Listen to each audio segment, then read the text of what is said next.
If you enjoy what we do, please support the channel by giving the video a like.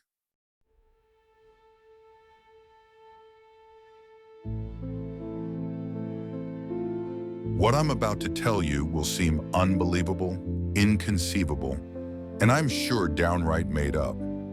I can't help the way that it sounds. I can only tell you what happened, what I remember, and hope that someone finds it within their compassionate soul to believe me. I know that I have to tell someone now because my time is short. I am no longer a spring chicken, nor a middle-aged woman, let alone the innocent child I once was. I am now what people call over the hill, elderly, kaput. At 87 years old, I am not in denial about my worsening health, loss of memory, or lack of ability to care for myself. I also am no longer in denial about what happened to me when I was just a small girl living in the beautiful forest of upstate New York. If you care to hear the story, please pull up a chair and put on your listening ears. Bring an open mind and an interest in the unexplainable, and I will spin you a tale of small children and pixies. Ah, I see you doubting already. No matter. You're already here, so you might as well hear my tale before calling me crazy. However, you should be forewarned that this is not a cute little tale of children making friends with cute little winged people. This is a dark and frightening tale of abduction and terror, the likes of which most people will never experience. I hope none of you do. It's why I tell my tale. If I can prevent one person, one child, from going through what I went through, then I have lived and died for a purpose. So let's see here. Where should I begin? It was the end of summer when I was just a small girl of the age of 4. I lived in the woods on a long, winding road without a neighbor for miles and miles. It was just my mother and myself. She was a single mother, which in those days was unheard of. The townspeople always gossiped and stared when we came into town, but she was lucky enough to gain employment from a kindly older lady named Mrs. Willow, who, widowed by her husband, had taken over the small motel they had run together.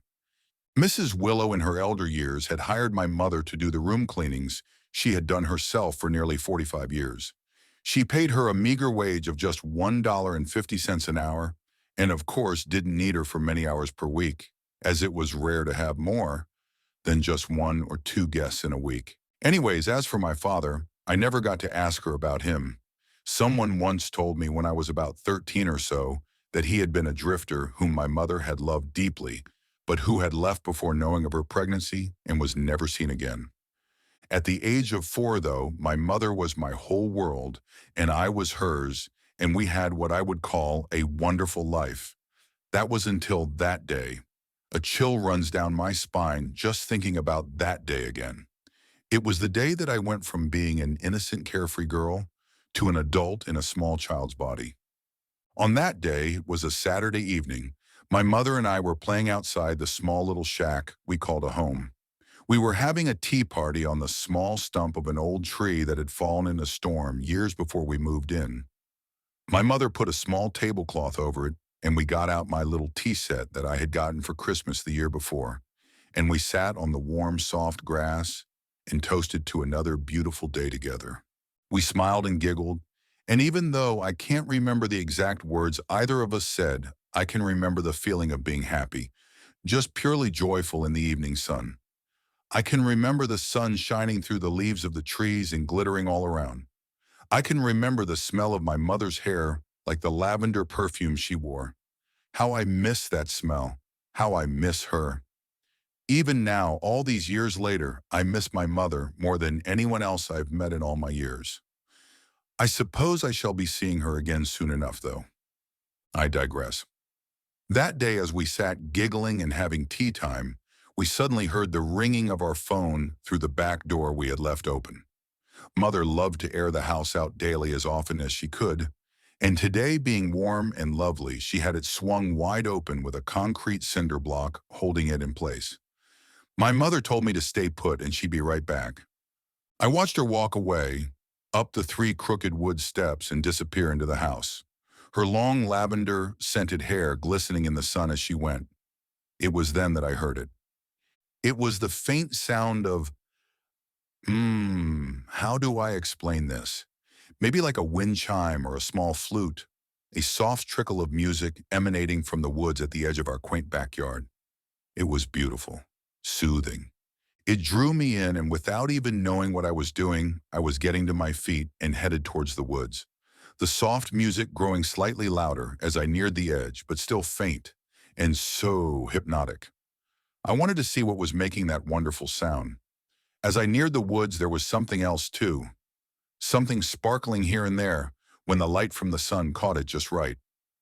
Curiosity drew me closer and closer.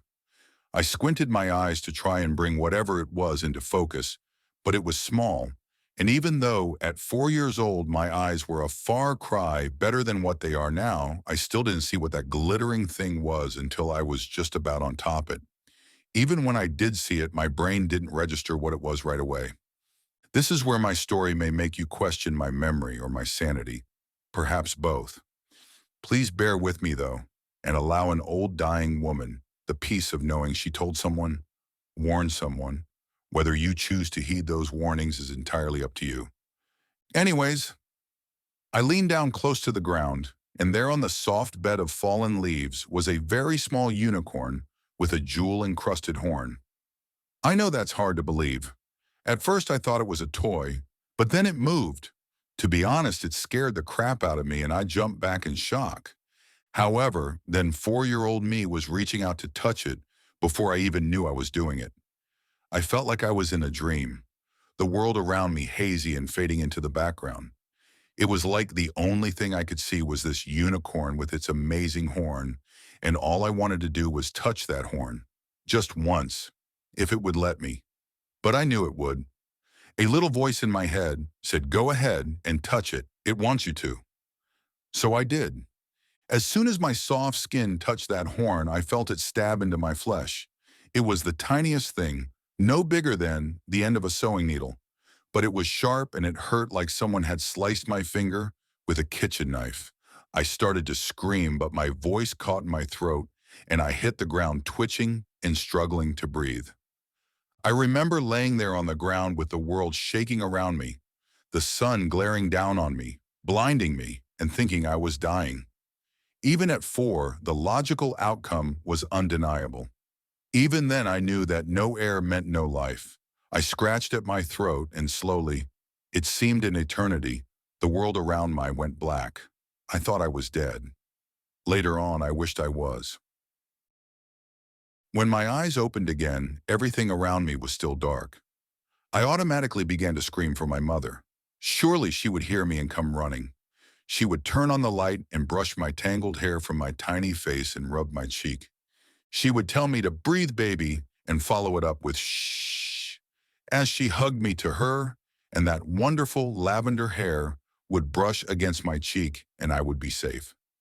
That's not what happened though. Someone did talk, but it wasn't her. I wasn't even sure it was a someone. It sounded more like a something, and the very sound of its voice nearly drove me to the brink of insanity. Something in the dark let out a stern-sounding, "Shut up, you whining little crybaby." The voice didn't sound human, though. It sounded moist, bubbly, as if there were liquid in the throat of the creature who'd said it. It was a, for lack of a better word, evil-sounding voice. I was silent, but tears rolled down my little round cheeks, and I struggled to see into the darkness. I reached out with tiny hands into the dark. I reached out cautiously, but I reached out. I seemed to be on a bed of leaves and twigs. The leaves were wet and the twigs were hard. Some of them were poking into my little bare legs that stuck out from underneath my pretty yellow sundress mother had made me. It hurt, but I was too scared to think about it or even notice. Even as I felt blood trickle down my right leg from where one of them had punctured the skin, I didn't notice. As I leaned a little further into the darkness, I touched something. It was all around me, but my hand could slip past it in parts. Suddenly, I knew what it was. It was a cage. I was in a cage. Why was I in a cage? I didn't understand. Cages were for birds or other animals, not little girls. I crawled to the edge and stuck my face up to the bars and realized there was light coming from below me. I struggled to see what it was, and then fear swept over me. Not only was I in a cage, I was in a cage about 15 feet from the ground, just dangling up there in the dark. I peered down into the faint light below me, and that's when I saw it. My fear turned into pure terror, and I was sure something snapped in my brain. I once again began to scream. This time its return screams of "shut up" didn't silence me.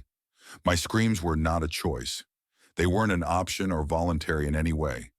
It was like something was pulling them out of my stomach by way of my mouth. That thing, oh my God, that thing that was down there. It still rocks me to my core to even think about it, and I'd rather not. I can't tell you my story without you understanding, though. Fully understanding what I saw, what had me in that cage precariously perched high above the ground. What I saw below me can best be described as petrified wood that has started to rot and grow moss and mold. Rotted, mossy, moldy. Wood that had come to life in a vague shape of something that resembled human form. The dimensions were all wrong, though. The arms and legs too long, too thin. The back curved much like my own back does now. Even in the darkness, I could see things slithering around its body. Living things, and I wasn't sure if they were feeding off of the things growing on this creature or putting it there. Maybe both. When it moved, it made sounds that were both dry and cracking yet wet and mushy. Its back was to me, and it looked as though it was preparing something. A meal, maybe? The light was coming from under a very large pot with liquid in it. I suddenly became aware of the smell coming from that liquid, and it turned my stomach. At the time, I didn't know what that smell was. No 4-year-old would or should. No 4-year-old should ever know what human meat cooking should smell like. That creature heard me scurrying around in my cage and turned to look up. I wish it hadn't. The sight of its grotesque body and the sound of its hideous, moist voice were enough for me, but it turned nonetheless. It turned and I saw the face of evil. The face of evil knew I saw it and sneered, showing its pointy, uneven teeth in a mouth that was much too large. My God, that thing had teeth that looked like the rear end of a porcupine. They were long, skinny, and pointy. I knew right away if this thing bit me, those teeth would go all the way through my arm, like a sharp knife slicing some butter that's been left out in the sun all afternoon at the family picnic. Its eyes were nothing more than little slits with glowing yellow coming from the centers. I didn't see a nose, but its ears were tall and ended in a point that leaned back away from the face. It also appeared to have something growing out of its back. If I were older, it may have taken me longer to figure it out. But being just a little girl who often fantasized about fairy tale creatures, I knew almost instantly what they were. I mean, they weren't like any I'd ever imagined, but they were wings nonetheless. They looked like more of that dry wood jutting out from the back in multiple branches. The branches were strung together with something that looked like skin. It was stretched and thin with holes in it here and there, as if it had been torn by something, and the light shone through them, illuminating them in a way that made me quiver. Suddenly the world was going out of focus again, and I fell to the bottom of the cage, cutting my cheek on a twig as I did. I'm not sure how long I was passed out for either time. I do know that some time did pass, and when I awoke, I was being lowered downward. My cage kind of bouncing and swinging as I got lower and lower. Panic hit me, and it hit me hard. That thing down there was lowering me. It was going to eat me up with those sharp, skinny, pointy teeth it had. I began to cry and slid myself back against the far corner of the cage. I had not been to the restroom since earlier that day, and while at age 4, it had been a good long time since I had any type of accident, I can assure you that when I came to face with this monster from the dark, my bladder let loose and urine spilled out of my body and down my legs. It ran in a river to the edge of the cage and off onto the floor. I thought the creature was going to be mad, but it smiled happily instead. It was loving the fact that it scared the piss right out of my little body. It knew I was frightened, and it loved every minute of it. Once lowered, I came face to face with a creature most people never even see in their nightmares. It was like a combination of every horrifying creature created for the big screen all thrown into one beast. It sneered, and then from between its long, skinny teeth, what appeared to be a serpent-like tongue jutted out and licked its lips. This time I was so scared I couldn't make a sound. My eyes squeezed shut tightly and I prayed I was just dreaming. Inside my mind, I screamed for this to please be a dream. When the creature spoke again, I knew it wasn't a dream though, and I opened my eyes to face this monster. It said, "Time to eat, child. You're far too skinny." I slid back from the cage door as the creature removed the lock and pried it open. It had a bowl of something in its creepy long fingers, and it slid it onto the floor of the cage, and then closed the door once more. "Are you going to hurt me?" I asked, hopeful that the answer was no, but knowing that even if this thing said no, it would mean yes. Opening its gaping mouth once again into a grin, evil enough to drive a sane man mad, it said, "Eat." And then I was being raised back up into the ceiling of this dark hole where the creature resided. Whatever was in that bowl smelled horrid, and as hungry as I wasn't going to touch it. I lay down in my cage and cried myself to sleep. I wanted my mommy. I wanted my bed. I wanted my stuffed bunny Marshmallow, whose fur was tarnished and dirty from the love of a 4-year-old girl who took it everywhere. I wanted to be anywhere but here. Here I would stay for another 2 weeks, though. The days pass slowly when you're being held hostage by a creature in the dark. One day slowly rolled into 2, and by the 3rd day I was so hungry so that I ate the food that the beast gave me. He informed me that his name was Trekken, as in, Trekken says, "Eat now." He took me out of the cage to clean it after a couple of days of me using part of it as a bathroom. Even then I knew it was disgusting, but I didn't have a choice. I tried to hold it. I begged him to let me out so I could go. He responded to my cries with screams and guttural noises that I wasn't sure if it was a language or just noise. I never told anyone about having to go to the bathroom in that cage, but if I'm going to give you the full account of my time there, then I'm going to go ahead and lay it all on the line. The 3rd day was also the day that Daisy showed up. I really liked her. I saw Trekken carry her in, slumped over his shoulder, and imagined I must have looked much the same when he brought me in. He popped her into a cage and raised it up near mine. She lay sleeping for what seemed like hours and then slowly began to stir. It was very dark in there, but after time your eyes adjust and you can see well enough to make do. I saw when he brought her in that her hair was dark, either brown or black. She had a plump little body that had been poured into some pink overalls with a white shirt, already dirty from her trip here, under it. Her hair in 2 braids that hung to about the middle of her back. She was wearing a little pink shoe on one foot but must have lost the other in transit because her other foot was bare. When she started to stir, I tried to quickly calm her. It didn't work. As soon as she opened her eyes to the darkness and then finally figured out what was happening, she had much the same reaction as myself. There were screams and cries, and even some begging and pleading to be let go. Trekken paid no attention to any of these except to tell her to shut up. Once Daisy calmed down and began to accept her new reality, I spoke to her again in a whisper.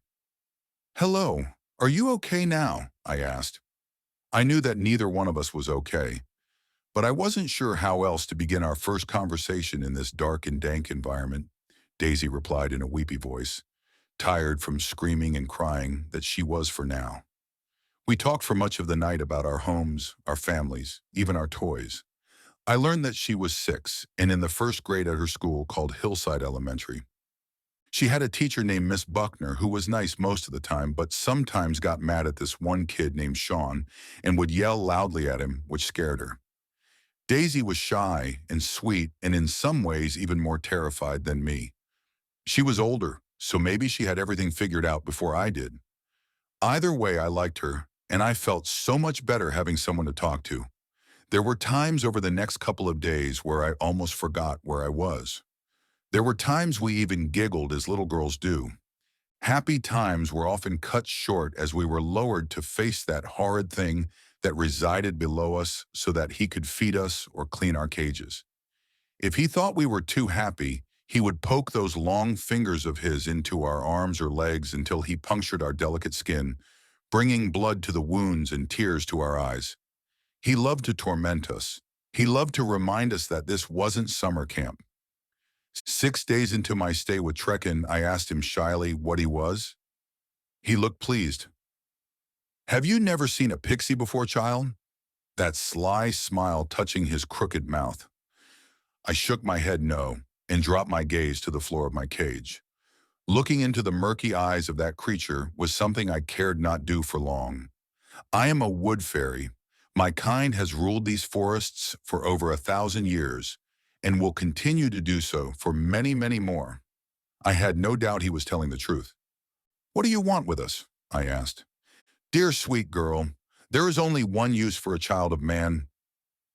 He paused dramatically and smiled in a manner even more gruesome than usual. Your food, he said as he threw his head back and began laughing like the lunatic he clearly was. I wasn't surprised by this news. I mean, part of me hoped not, but part of me knew. He was feeding us often, and somehow I knew it was to fatten us up. Somehow I knew that this creature had one plan all along, and I knew that his plan never involved us going home again.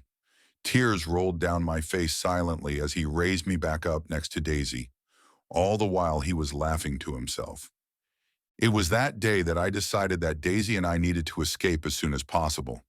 Of course, poor Daisy would never step foot out of this creature's den again, but I didn't know that.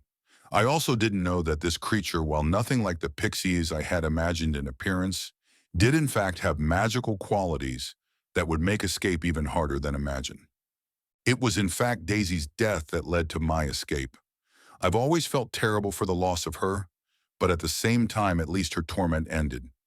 Mine still continues all these years later as I wait for the return of that hideous creature named Trekken.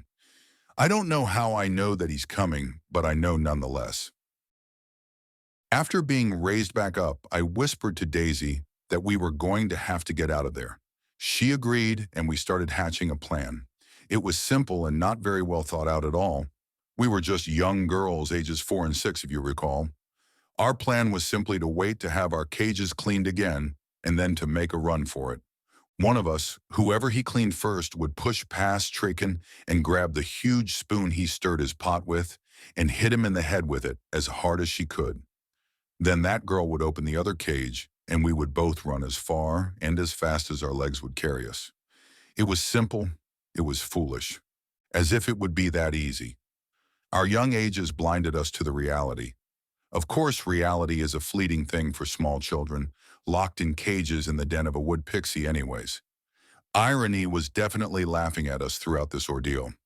On the 8th day in Trekken's possession, our chance to escape came.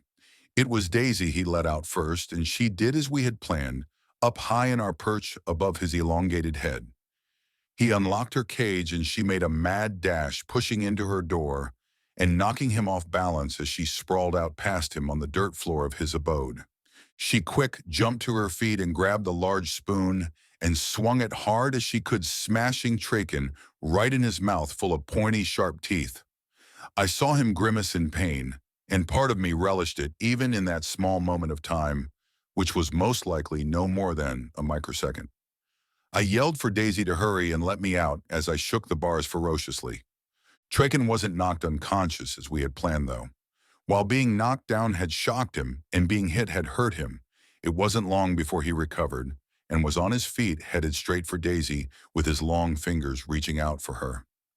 I saw panic in her face and an apologetic look as she turned away from me and ran for the door. She was leaving me.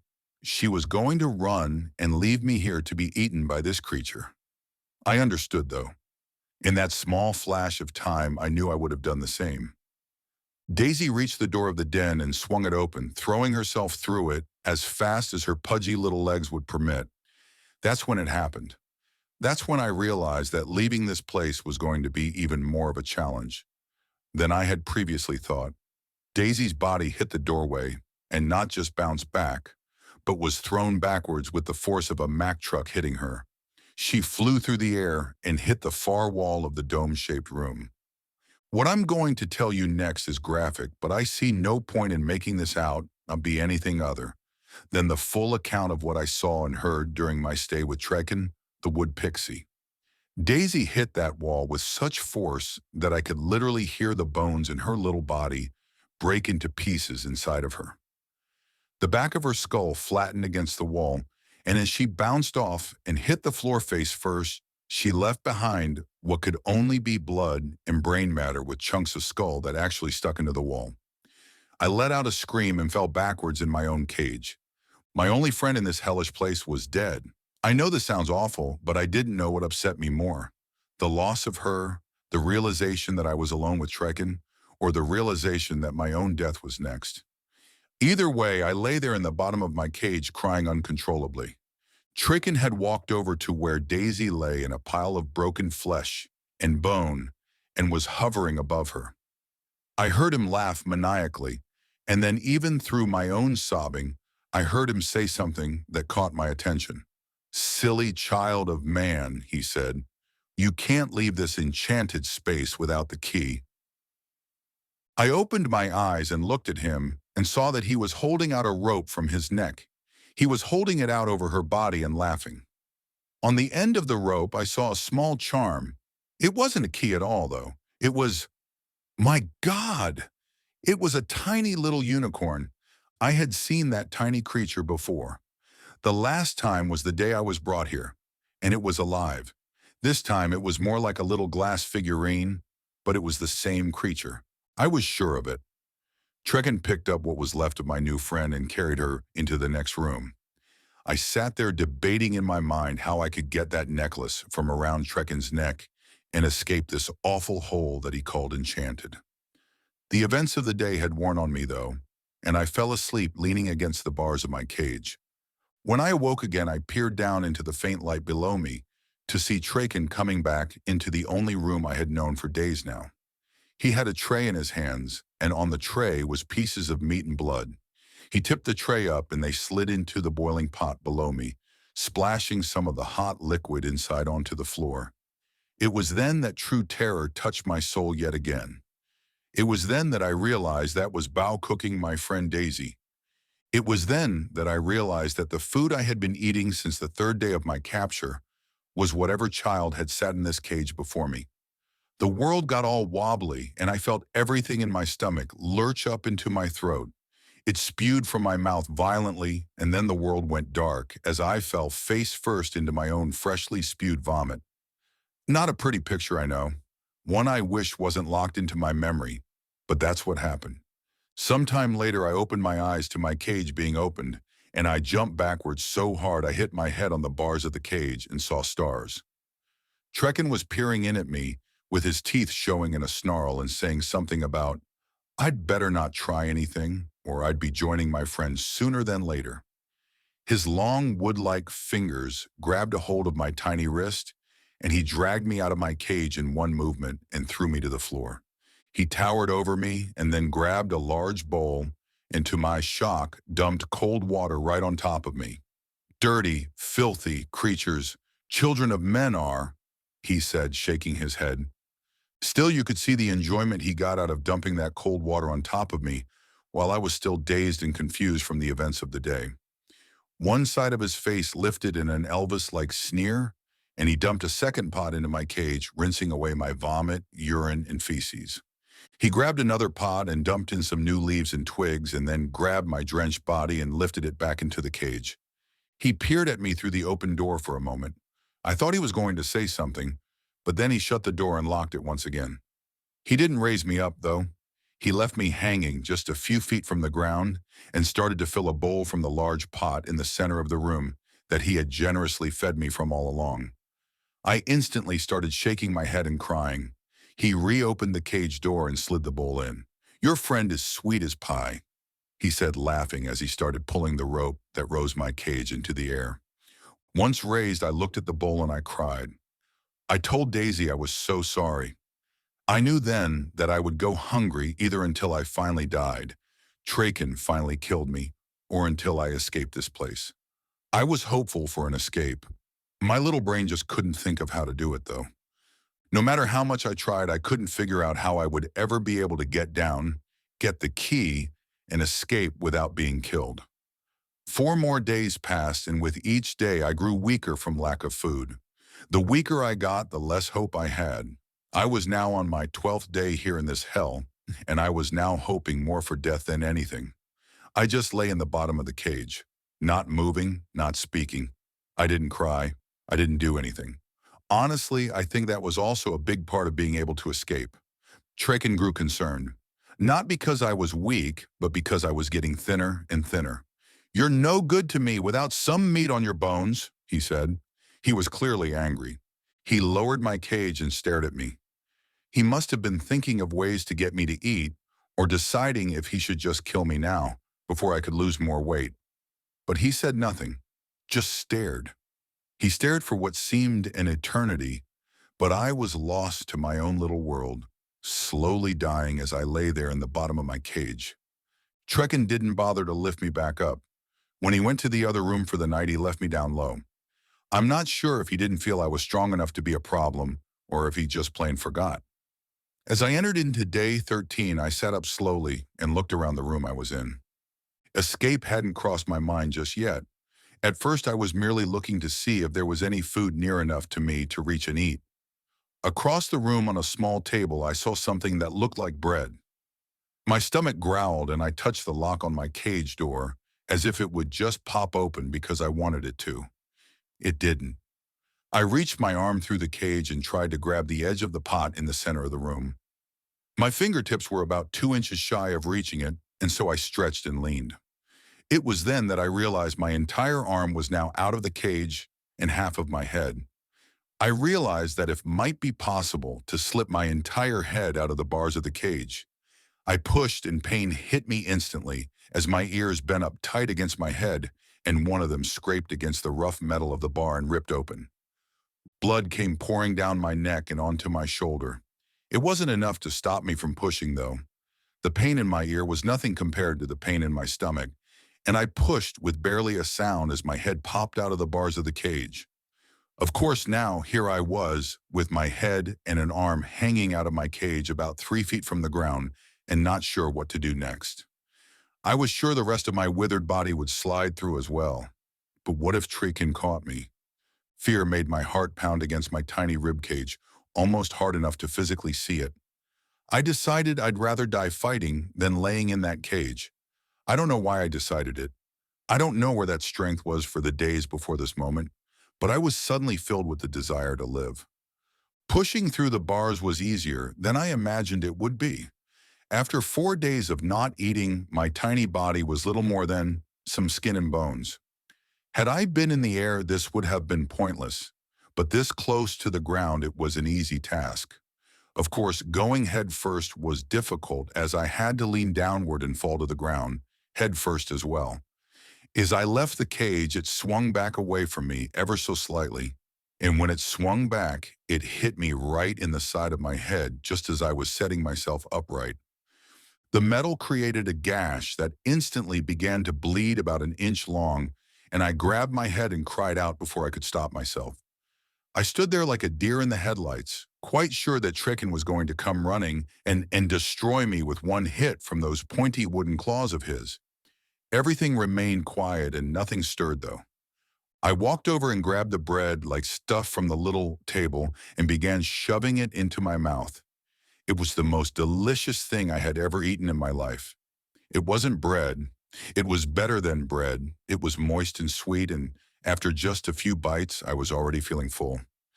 I kept eating, though, until my little belly protruded.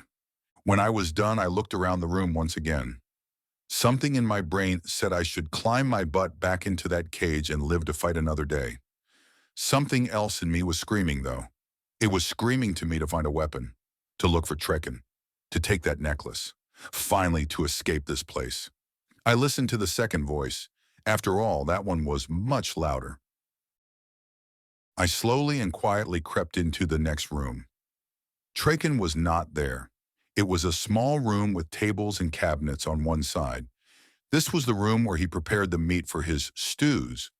There was also a hole in the floor to one side of the table. I peered in and the smell came up and hit me in the face like a baseball being pitched by a professional pitcher. I knew right away that this hole was where he threw the parts he couldn't use. I almost lost the new food I had in my belly, but managed to keep it down. I rose from my knees and started to quietly open drawers looking for a weapon of sorts. On the third drawer, I found a knife. It wasn't very large, but it was sharp and it fit in my tiny hand nicely. I grabbed it and walked very slowly, one step at a time, to the next dark room. Although it wasn't a room, it was a hallway. I was so glad the floors were made of dirt. No squeaky wood boards like in my house. Down the hallway there were two doors, both closed. It was clear that Trekken was behind one of them. I was terrified that he was just standing there in the darkness of one of the rooms waiting to pounce. Suddenly I was sure he left me down on purpose. I was sure this was all part of his game. He knew I couldn't escape the house, so he was playing with me before killing me. Maybe fear makes little girls taste better. I almost turned around and ran for the cage. I didn't, though. I continued down the hall and turned the first knob slowly. The room behind that first door was dark and smelled of mold and mildew. I knew immediately it was some sort of bathroom. I could hear drips of water coming from some source within the room, most likely some sort of sink or shower. I suddenly wondered if Trekken really showered and also if he pooped. Silly thought, I know.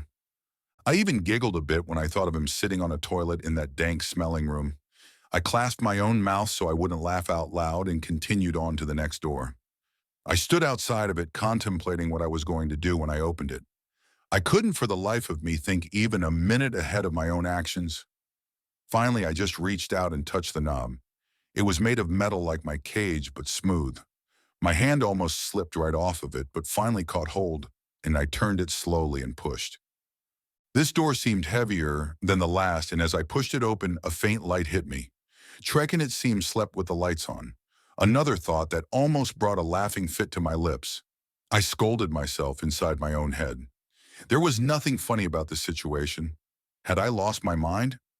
Although I suppose in some ways I had lost parts of it, I told myself it was just because I was so scared. I opened the door just enough to slip into the room that Trekken used as his bedroom. It wasn't like a human bedroom. There was no bed, no pictures, no decorations. It was simply an empty room with a large branch from a tree of some sort reaching from one side to the other. It stuck into the walls on either side, and Trekken was hanging from it. He was upside down, and his grotesque toes were wrapped around the branch, holding him there like a bat. His arms folded across his chest. He was snoring, this horrible guttural sound that made me cringe and took away any feelings of wanting to giggle immediately. I walked over to him, hanging there by his feet. I walked slowly, but I walked.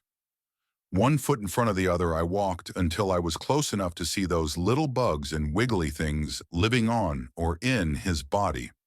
I wondered what would happen if I stabbed him with the tiny knife I held in my hand. I decided that it wouldn't do much to this creature made mostly of wood and decided against it immediately. I instead leaned in close and searched his neck with my eyes. There it was, the necklace with the unicorn pendant. I reached in, and just as I was about to touch it, Trekken moved. I thought it was over. I thought after all this, he had woken up and saw me reaching for it, and any second those teeth would be cutting into my arm, probably tearing it off of my body in the process. My eyes closed tight, waiting for the pain. Nothing happened, though. I reopened my eyes and realized that he was still sleeping. I let the breath I had been holding in escape my mouth very slowly and sucked in a fresh batch before proceeding. My tiny fingers wrapped around the necklace, and I reached out with the knife in my other hand and sliced the rope holding it together around Trekken's neck. I backed up slowly all the way to the door in disbelief. I had it. The key, as he had said. When my back hit the open door, I turned and left the room as silently as I had come in. Back down the hallway, through the prep room, and back into the main living area where I had been kept. I walked slowly to the main door, realizing now that I had no idea how the key worked. What if I opened the door and went through only to be thrown into the wall like Daisy? A memory of her skull flattening against the wall popped into my head and I shuddered. I took a deep breath, held the pendant in my hand, and opened the large door to the outside world. Shock hit me almost instantly. The sun was shining out there, and it was glorious, but something wasn't right. Everything was much too large. Trees jutted up into the blue sky that looked to be 1,000 feet tall. The leaves that had blown up next to the door of my captor's residence were taller than me. A bird flew by overhead, just a simple blue jay, but it was the size of a minivan at least. I gasped. Then I heard something behind me. Trekken was awake and coming down the hall. No time to wait. I reached out and stuck my hand holding the pendant out of the doorway. It went with ease and grew instantly. There I was, a tiny girl on one side of the door and a giant hand on the other.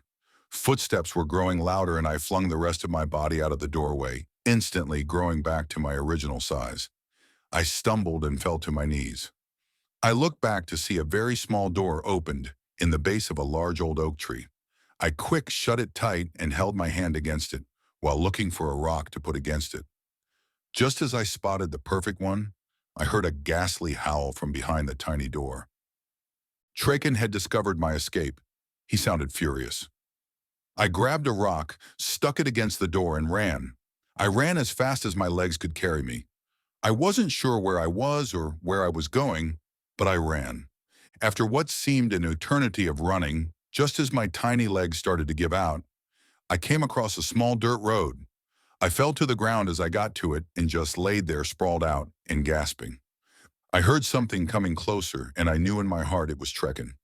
He had pushed that rock aside, escaped his home, grown to enormous size, and tracked me down to the side of this little road. I was too scared to even move as the noise drew closer. I closed my eyes tight and hoped maybe he wouldn't see me. Maybe he would run right past me. But then I heard a voice. "Oh my God, it's a little girl." It was a man's voice, not a monster's. "Quick, Eileen, get a blanket and come quick. She's still breathing." A pause and then, "Sweetie?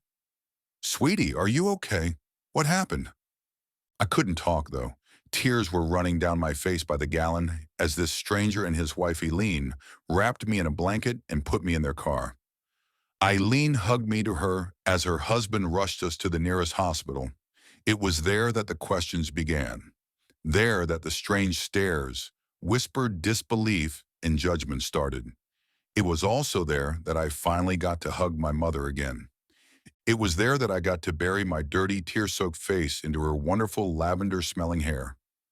My mother was always a proud woman, well put together, well groomed, and one of those never let them see you cry types. When I saw her again after my 2 weeks in the woods, she had changed though. Her hair a mess, she had lost weight, her clothes disheveled, and her face covered in tears to match my own. "Where have you been, baby?" was all she could muster in those first moments. Days passed and my mother never left my side. I was cleaned up, my wounds dressed, and rehydrated. The staff sent a psychologist to talk to me when my story of where I had been didn't change for the police.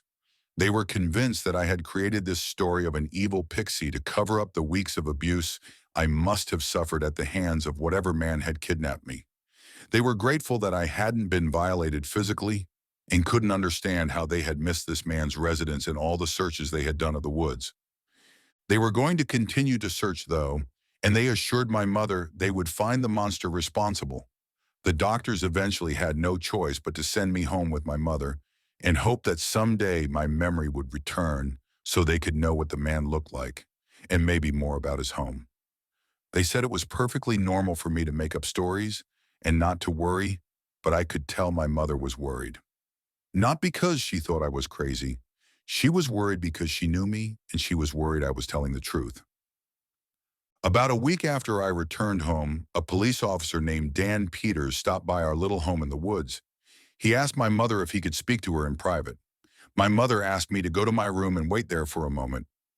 I didn't like being away from her and had in fact slept in her bed every night since I had been home, but I did as I was asked.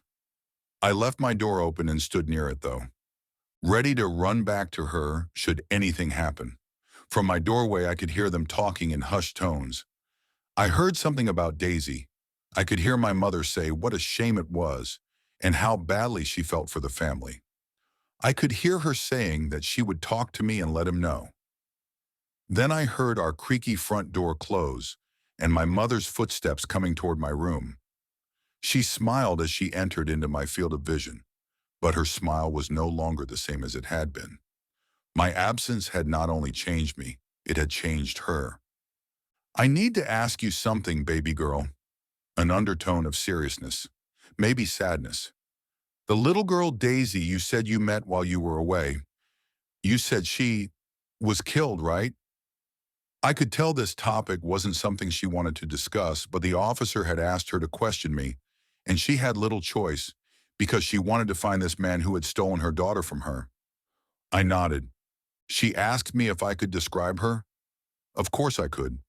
Daisy had been my best friend, my only friend in that disgusting little hole, and I remembered her vividly. The doctors and police had thought I made her up too, like a sort of imaginary friend, as it were. It wasn't until weeks later that they realized a little girl named Daisy had been reported missing in the next town over and put two and two together. Daisy's family wanted desperately to find her, of course, and their only hope was a little girl who claimed Pixies had done it and their little girl was dead. My mother questioned me off and on for days. She explained how important the truth was. She told me how much it would help if I could just remember even one thing about the man who had taken me. That even if Daisy was in fact dead, finding her body would be tremendously helpful for her family and would provide closure for them. I told her over and over that I was telling the truth. Finally, my mother called the police officer and told him that I still had no memory of the man or the home. I heard her apologize and tell him she would call if anything changed. It never did. Years passed and Mother and I moved to Georgia to be closer to her sister Annie. She said she could use my mother's help with her 4 children, but I knew it was more like my mother could use her help. Our bills were behind, and since Mrs. Willow had passed, work for my mother had been scarce. We were still the talk of the town, and I was always known as the strange little girl who had lost touch with reality. I was teased by children and pitied by adults. A change was just what we needed, according to my mother. So we moved. We decided there would be no more talk of the past. Everything was fresh and new from that moment on. I had agreed and never spoke another word to her about my time with Trekken. He was never far from my thoughts, though. Even though I was now 9 years old, I still feared that creature coming for me. I stayed close to people, and even after the move, slept in the same room as my mother until I was nearly 13 years old. I was terrified to be alone. I was right to be. At age 13, I saw Trekken again. It was briefly, but I saw him. I was outside in the yard with my little cousin Abby. She was running through the sprinkler and squealing with joy. Every time the cold water touched her, it bounced off of her, and the sun hit it, making it glitter like silver. Back and forth she went, and I sat under the tree nearby and watched giggling. I envied her youth, her innocence. It was something I had lost at age 4, and though I was still just a young girl of 13, my eyes told a different story. My eyes were those of an old lady who had seen much and lived long. Then something else caught my eye. There was something by the tree off to the side of the property. At first I thought it was just the tree, but then it moved. My heart skipped a beat and my breath caught in my throat. The smile left my face along with all the color. The thing next to the tree sneered. I saw an enlarged mouth filled with long, sharp, pointy teeth and yellow eyes glowing through small slits in the wooden face. It was him. I screamed and passed out. I could hear someone calling my name, and I was sure it was Trekken. I started punching, hitting, thrashing about before I even opened my eyes, and I heard, "Ow, she hit me."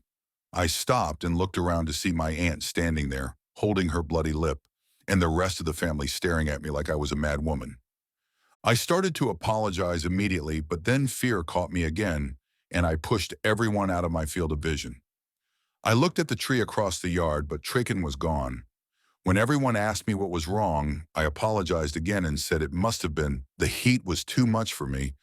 My mother helped me into the house and got me some ice water, asking if I needed a doctor. I told her no, that I'd be fine, but I'll tell you, I was shaken to my core. Trekken had escaped. Not only that, he had found me. I saw him again a week later and a month after that. He never came close, but he always popped up when I least expected it and sneered at me in that sly little smile that said I would pay for escaping. I started to research Pixies. Turns out there were others who had been abducted and escaped their grasp as well. Not many. none currently living. There were a few accounts of their stories in books, though. Most of them were pretty similar to mine. One little boy named Jonathan had escaped, and then, much like myself, began seeing his captor later on down the line when he was older. He said for years she, yes, a girl Pixie, although similar in appearance to Trekken, had just popped in almost as if to say hello.